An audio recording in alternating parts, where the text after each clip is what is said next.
In the previous two modules, you learned how to write the important elements of a resume, how to write strong accomplishment statements, how to write keyword-rich summaries or objectives. You learned how to get that all-important marketing document known as a resume past the robots and into the hands of the decision makers. Now that you know how to write the elements of a resume, you're going to learn how to put those elements together. That is, you'll learn about the variety of resume formats available and when to use each. Here are the basic elements of every resume. Under the headline with your contact information and target job title comes either a summary of qualifications or your job objective. The resume will include your experience, namely your employer's dates of employment and job titles. Your accomplishments will be presented using the strategies you learned earlier, as will your competencies, also referred to as skills or capabilities. Education appears as well, your schools, degrees, any honors, majors, thesis topics, and the like. Now, none of these should be terribly surprising. The resume formats vary in how these elements are presented and what emphases are given to each. Beyond these elements, it may be relevant to add a section for volunteers.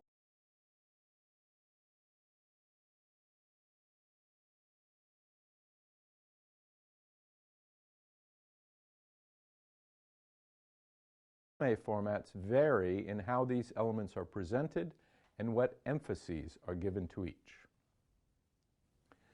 Beyond these elements, it may be relevant to add a section for volunteer work. You may be licensed for skills that are relevant to the position. Your language competencies, human or computer, generally have relevance. A resume may also include any special skills that are relevant to the position. Publications, whether books, articles, white papers, or other materials, may be relevant. Any special honors or awards you've been given may be relevant. Seminars you've attended or seminars you've given may be relevant. These are also sometimes referred to as workshops. And finally, any affiliations that you have in professional associations may also be relevant to the specific marketing purpose that you've chosen for a resume. Remember, you are not including every possible item on every resume you write. Each resume you write is a marketing document with a specific target audience. As such, each resume you write is crafted for a specific purpose. Nowhere in this ad do you see any mention of BMW or any of BMW's other offerings, even though Rolls-Royce is a wholly owned subsidiary of BMW, and BMW offers many other fine vehicles. But this is a specific ad for a specific offering to a specific audience. So it not only features one brand, but it focuses its attention exclusively on that one brand. Similarly, every resume you write will be written for a specific audience and a specific purpose. The format you choose follows from that purpose. Broadly speaking, there are 3 standard resume formats. Then there are quite a few special resume formats. We'll look at the most popular standard format in this lesson, and then at the remaining formats in the next lessons. The most popular standard format is one I'm sure you're familiar with. It's the chronological format. The term chronology comes from the ancient Greek word chronos, meaning time. In this format, you emphasize your experiences over time. You start with your header section, including your contact information and target job title. You then follow with a summary of qualifications or a job objective, whichever is most appropriate. You then present the jobs you've had in detail in chronological order. Begin with your most current job and work your way back in time. List accomplishments under each position using the same competency-based focus you learned about in the last module. You can delete any work experience that makes you appear too old for a certain position.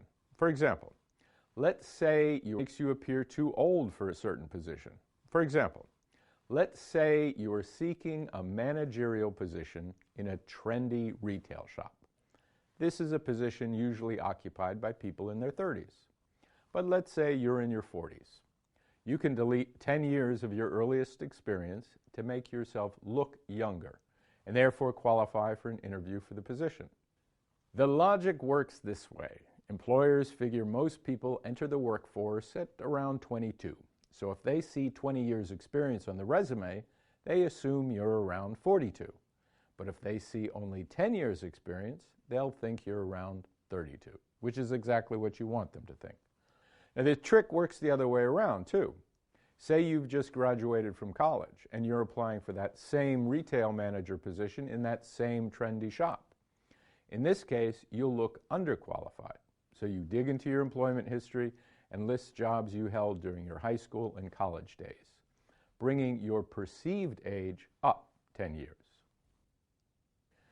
After listing your experience, you'd close a chronological resume with your education, listing the highest or most recent degree first. Again, you do not necessarily include dates in this section. It depends on whether you choose to convey your age, either how young you are or how old you are.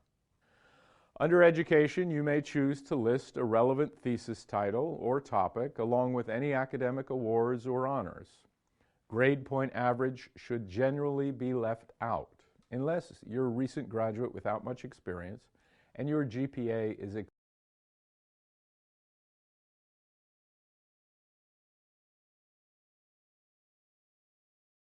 exceptionally high. You may also find it relevant to mention special seminars or conferences you've attended or training you've received.